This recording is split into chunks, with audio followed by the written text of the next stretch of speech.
Brilliant brains के अंदर। Brilliant brains के अंदर मैं आज एक नई सीरीज स्टार्ट करने जा रही हूँ क्लास 6 से रिगार्डिंग। इसके अंदर हम सबसे पहले ज्योग्राफी का कवर करेंगे और ज्योग्राफी के अंदर हम फर्स्ट चैप्टर कवर करने जा रहे हैं जिसका नाम है the earth in the solar system. Before proceeding in the chapter, before giving detail of the chapter, I would like to discuss some basic things with you. कभी आप शाम के टाइम बाहर निकलते हैं, स्काई देखते हैं, आप क्या देखते हैं कि जैसे ही सूरज ढलना शुरू हो जाता है ऐसे ही स्काई के अंदर हमें बहुत सारी छोटी छोटी शाइनी शाइनी चीजें दिखाई देने लग जाती हैं। स्टार्टिंग में एक दो दिखाई देती है, जैसे जैसे टाइम पास होने लगता है, नाइट आगे बढ़ने लग जाती है, आपको बहुत सारी चीजें शाइन करती हुई स्काई के अंदर दिखाई देती हैं। इनमें से कुछ चीजें ऐसी होंगी जो थोड़ी डिम दिखाई देती हैं, कुछ चीजें ऐसी होंगी जो बहुत ज्यादा शाइनी होंगी, कुछ चीजें ऐसी जो हमेशा टिंकल टिंकल ऐसे करती रहती हैं। तो इन्हीं सब चीजों के बारे में हम आज डिस्कस करेंगे कि क्या ये चीजें होती हैं स्काई के अंदर, क्या इनको बोला जाता है, क्या ये हमसे किसी वे में रिलेट करती हैं? ऑब्वियसली रिलेट करती हैं। चलिए हम स्टार्ट करते हैं, देखते हैं कुछ चीजों के बारे में। जैसे कि मैंने बताया, आप नाइट होते ही स्काई की तरफ अगर देखना शुरू करेंगे, अगर नहीं देखा है तो अब से ऑब्जर्व करना शुरू कर देंगे। लेक्चर देखने के बाद शाम के टाइम आप स्काई में देखेंगे तो जो शाइनी पार्टिकल्स आपको दिखाई देंगे हम उनको सेलेस्टियल बॉडीज के नाम से जानते हैं।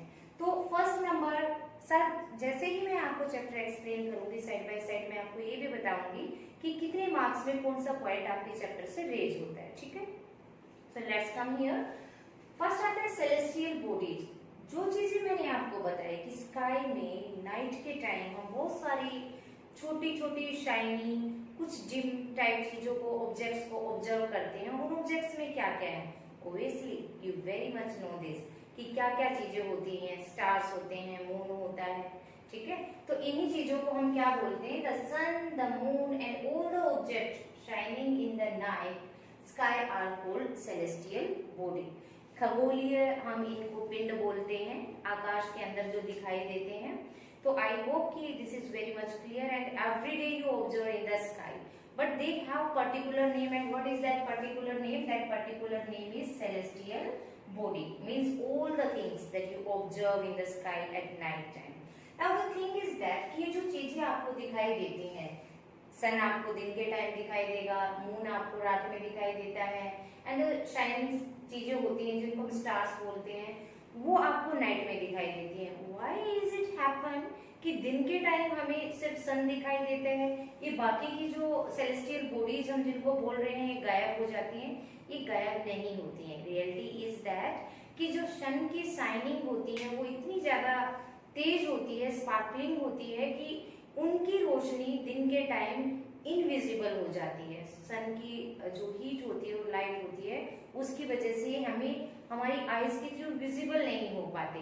नाइट में जब हमारी अर्थ मूव करके बैक साइड की तरफ जो हमारा सन हमें दिखाई देने लग जाता है वेस्टर्न कंट्रीज की तरफ, तब ये हमें नाइट के टाइम में दिखाई देनी शुरू करती है। ठीक है, अब क्या होता है कि आपने देखा सन दिन में दिखाई देता है, मून नाइट में दिखाई देता है, लेकिन अगर आपने कभी ऑब्जर्व किया हो या नहीं किया है तो अब कर लेना कि मून क्या आपको डिफरेंट शेप्स दिखाई देती हैं। मून कभी आपको कंप्लीट दिखाई देगा, मून कभी आपको हाफ शेप में दिखाई देगा, मून कभी आपको कॉन्क्रीट शेप के अंदर दिखाई देगा। तो इस तरीके की जो शेप्स होती हैं, these are known by the different phases of the moon. ठीक है, अलग अलग सिचुएशंस होती हैं ये मून की आपको। अब दो मेन पर्टिकुलर चीजें आपके चैप्टर के अंदर इंक्लूड की गई हैं, वो क्या है? वो है आपकी the first is full moon, जो कि पूर्णिमा के दिन होता है। ठीक है, आपने वैसे भी घर में बोलते हुए सुना होगा अपनी दादी को या मम्मी को कि आज तो पूर्णिमा है। तो पूर्णिमा का दिन क्या होता है? जिस दिन स्काई के अंदर सन हमारा, मून हमारा बिल्कुल कंप्लीट दिखाई देता है इस फॉर्म में, इसको हम बोलते हैं पूर्णिमा की नाइट। पूरा शाइनिंग, वेरी मच अट्रैक्टिव, बहुत सुंदर दिखता है इस दिन मून हमारा नाइट के टाइम। ठीक है, तो जिस दिन फुल मून होता है उस दिन पूर्णिमा की नाइट होती है। धीरे धीरे जब एक दिन बीतने के बाद पूर्णिमा बीत जाती है, अगले ही दिन ये धीरे धीरे हमें कम दिखाई देने लग जाता है। It cover the days of 15 days. कितने दिन का टाइम कवर करता है? 15 डेज का और धीरे धीरे ये शाम के टाइम रात में हमें बिफोर 12 o'clock विजिबिलिटी इसकी हमें बिल्कुल कम हो जाती है, कम दिखना शुरू हो जाता है और धीरे धीरे गायब हो जाता है। उसके बाद जिस दिन हमें मून नाइट के अंदर बिल्कुल दिखाई नहीं देता, हम उसे न्यू मून नाइट बोलते हैं और उस दिन हमारी अमावस्या होती है। ये दोनों ही वर्ड्स आपने बहुत सुने होंगे अपनी फैमिली में, अपनी ग्रैंड मदर से या मदर से, ठीक है। तो यहाँ से 1 मार्क क्वेश्चन आपका बनता है, इंटरनल आप जिसको बोल सकते हैं वो निकल कर आते हैं आपके, या इन बिटवीन क्वेश्चंस आप जिसको चैप्टर के इंक्लूड करते हैं। Okay fine. Next thing is कि आपने देखा फुल मून होता है, न्यू मून होता है, सेलेस्टियल बॉडीज के अंदर ये काउंट होता है। अब द थिंग इज कि जो सेलेस्टियल बॉडीज होती हैं इनमें से कुछ चीजों को हम बोलते हैं स्टार्स। तो ये स्टार्स क्या होते हैं? जब ये सारी ही बॉडीज हमें स्काई के अंदर विजिबल होती हैं, दिखाई देती हैं, तो उनमें से स्टार क्या चीज होती है? What is specific in that? Specific thing is that कि out of these celestial bodies some objects of the sky are big and very much hot and they are made up of gases। तो जो बहुत ज्यादा बड़े होते हैं object sky के अंदर मिलने वाले, और हॉट होते हैं और गैसेस से फॉर्म होते हैं, और उनकी अपनी हीट एंड लाइट होती है, खुद ही वो शाइन करते हैं। उन्हें स्काई में दिखने के लिए, अपनी रोशनी फैलाने के लिए किसी और से हेल्प लेने की जरूरत नहीं होती, खुद ही वो इल्यूमिनेट होते हैं, ठीक है। तो इस तरीके के जो ऑब्जेक्ट्स आपके स्काई के अंदर मिलते हैं उनको हम बोलते हैं स्टार। और फॉर एग्जांपल आप बहुत ही ज्यादा फेमिलियर हैं इस वर्ड के साथ कि sun is the biggest and nearest star to the earth, हमारे सबसे नजदीक है।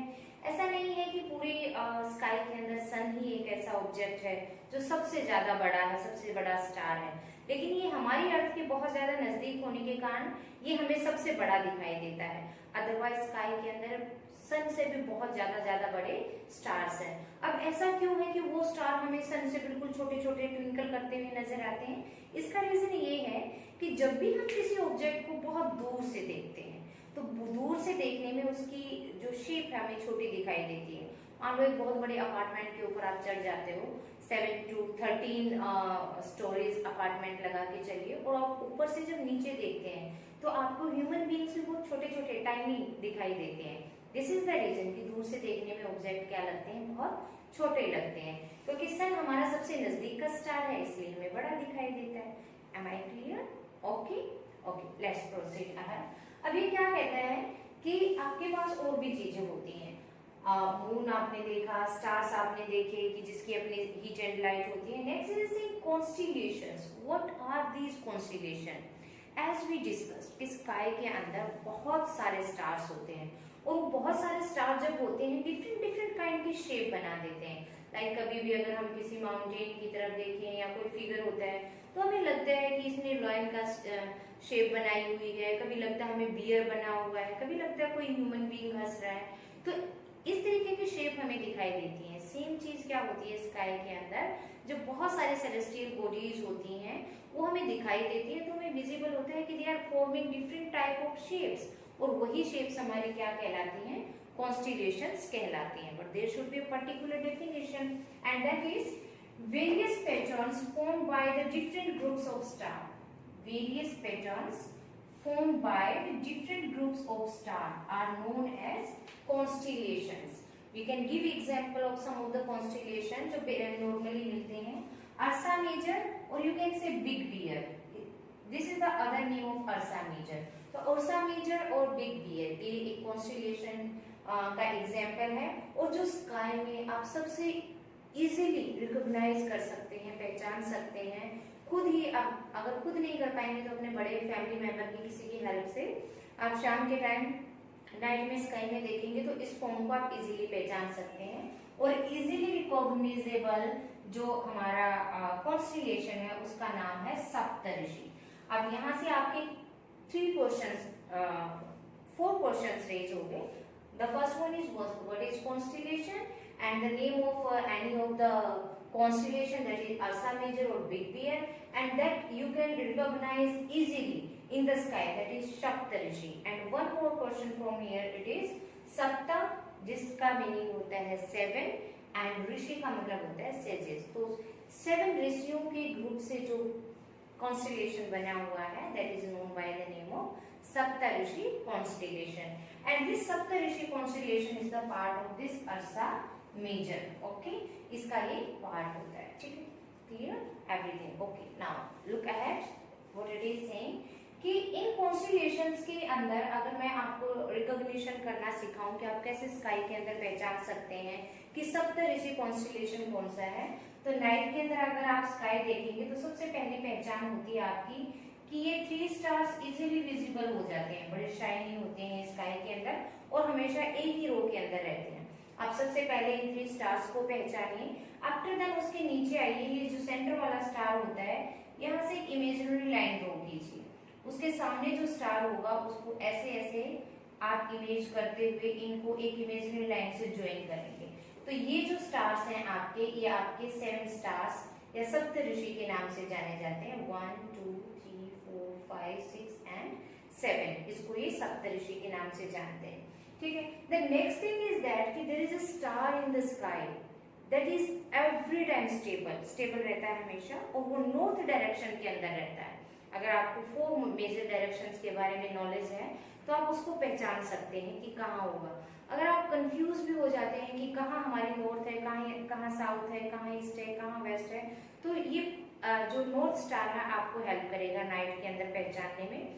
जो अर्ली टाइम के अंदर वॉयज करने वाले लोग होते थे, समुद्री यात्रा जो करते थे लोग, उनको ये स्पेशली हेल्प करता था नेविगेट करने में कि नाइट के अंदर समुद्र चारों तरफ फैला होता है, पानी ही पानी होता है, तो उनको पता ही नहीं लगता था कि किस डायरेक्शन में हमें जाना है, तो नाइट का वेट करते थे और नॉर्थ स्टार को पहचान कर फिर अपनी डायरेक्शन को तय करते थे कि हमें किस दिशा में जाना है। सपोज करो इस दिशा में अगर उनको नॉर्थ स्टार मिलता तो उसके अपोजिशन साउथ हो जाता, देन ईस्ट एंड वेस्ट हो जाता, तो इस तरीके से वो पहचान लेते थे। तो आप नॉर्थ स्टार को कैसे पहचान सकते हैं? जैसे कि मैंने आपको बताया कि पहले 3 स्टार्स को पहचानो, उसके नीचे से अगर इमेजिनरी लाइन ड्रॉ करोगे तो आपका ये एक क्वेश्चन मार्क फॉर्म बन जाती है। ठीक है, जो हम इंग्लिश में क्वेश्चन मार्क या हिंदी में क्वेश्चन मार्क यूज करते हैं, तो वो शेप बन जाती है। हम इसको स्पून शेप भी बोल सकते हैं, आपके किचन में जो स्पून होता है उस तरीके से। तो नॉर्थ स्टार को पहचानने के लिए आप क्या करेंगे कि जो थर्ड सेंट्रल स्टार से आपने ये लाइन ड्रॉ की है, इसी से आप बिल्कुल सीधे ऊपर एक लाइन ड्रॉ करेंगे और बड़ा शाइनी सा स्टार आपको दिखाई देगा, उसका नाम होता है आपका नॉर्थ स्टार, जो कि आपको डायरेक्शंस पहचानने में बहुत ही हेल्प करता है। स्पेशली जिस टाइम पे टेक्नोलॉजी नहीं होती थी, कंपास वगैरह नहीं होते थे, तो नेविगेशन करने में बड़ा हेल्पफुल होता था। ठीक है, अब नॉर्थ स्टार का एक और नाम होता है जिसका नाम होता है पोल स्टार। ठीक है, तो pole star and north star is the same thing and 1 mark question again here. The north star indicates the north direction. North star हमेशा नॉर्थ डायरेक्शन में ही होता है और इसी का दूसरा नाम क्या होता है? आपका पोल स्टार होता है। ओके, सो आपने देखा बहुत सारी ऑब्जेक्ट्स हमें स्काई के अंदर दिखाई देते हैं जो कि सेलेस्टियल बॉडीज के नाम से जाने जाते हैं। आफ्टर देन दी सेलेस्टियल बॉडी, मून को अगर हम देखें, फेजेस देखिए आपने, full moon and new moon, और जिसको पूर्णिमा और अमावस्या के नाम से जाना जाता है। 15 डेज का ये टाइम डिफरेंस होता है आपका, तो पूरा मंथ कवर हो जाता है। महीने में आपको एक बार पूर्णिमा और एक बार अमावस्या देखने को मिलती है। आफ्टर दैट कॉन्स्टिलेशंस होते हैं कि variety of stars form a different type of pattern and these are known as the constellation. Examples आपने देखे, फिर आपने देखा कि इन सभी ऑब्जेक्ट्स में से एक पोल स्टार होता है जो कि हमेशा नॉर्थ डायरेक्शन को इंडिकेट करता है। Next is planets. क्या होते हैं प्लैनेट्स? इन्हीं ऑब्जेक्ट्स में से जो हमें स्काई के अंदर दिखाई देते हैं, जिनमें आपने देखा सन भी है, मून भी है एंड डिफरेंट शाइनिंग ऑब्जेक्ट्स होते हैं, कुछ एक प्लैनेट्स के नाम से जाने जाते हैं। अब ये प्लैनेट्स होते क्या चीज है? अगर मैं स्टार्टिंग में ही आपको एक छोटा सा हिंट दूं कि जिस चीज के ऊपर हम रहते हैं, जिसको हम अर्थ बोलते हैं, वो भी एक प्लेनेट है। अब इसके स्पेसिफिक फीचर्स क्या होते हैं? प्लेनेट कैसे बाकी सेलेस्टियल बॉडीज से डिफरेंट होता है? डिफरेंशिएशन इज दैट कि जो सेलेस्टियल बॉडीज होती हैं जिनका अपना खुद का, do not have their own heat and light, ना तो उनके पास अपनी खुद की गर्मी होती है, ना ही उनके पास अपनी खुद की लाइट होती है स्पार्क करने के लिए, इल्यूमिनेट करने के लिए। Rather than they take these two things, heat and light, from the stars like sun, हमारी अर्थ सन से हीट एंड लाइट लेती है, तो इस तरीके के ऑब्जेक्ट्स क्या कहलाते हैं, वो हमारे प्लेनेट कहलाते हैं। And they are lit by the light of the stars, क्योंकि जैसे कि मैंने आपको स्टार्टिंग में ही बताया था, सन हमारी अर्थ का सबसे नियरेस्ट स्टार है और उसी की हीट और लाइट से हम क्या करते हैं, हमारी अर्थ स्पार्क करती है, इल्यूमिनेट होती है, लाइफ पॉसिबल है, सन हाउ स्पोर्टिंग सिस्टम है सन हमारी अर्थ के ऊपर। तो ये हमारे प्लैनेट्स होते हैं। अब यहाँ से एक मार्क क्वेश्चन आपका 1 मार्क ये हो जाता है। सेकेंडली यहाँ से जो चीज मैं अभी आपको बताने जा रही हूँ कि सेकेंड 1 मार्क में क्वेश्चन क्या काउंट होगा, that is the word planet. It is taken from the Greek word. From which word it is taken? Greek word, and the name, the what is that Greek word, that is planetia, okay, and the meaning of planetia is wonders, ठीक है। तो planets are full of wonders, and if we specially talk about our earth, it is known by the name of unique planet, because this is the only planet on which life is possible। अब क्यों अर्थ के ऊपर life possible है? वो इसलिए कि हमारे अर्थ के ऊपर एटमॉस्फेयर भी है, वाटर भी है और हमें सन हीट भी मिलती है। ये तीनों कंपोनेंट्स हमारी अर्थ को लाइफ के लिए पॉजिटिव बनाते हैं, लाइफ यहाँ पे एग्जिस्ट होती है, and that's why it is known as the unique planet. Except of these planets we have some more planets. In next video we will discuss in detail about the planets, what is satellite and how they work, everything. Till then keep watching and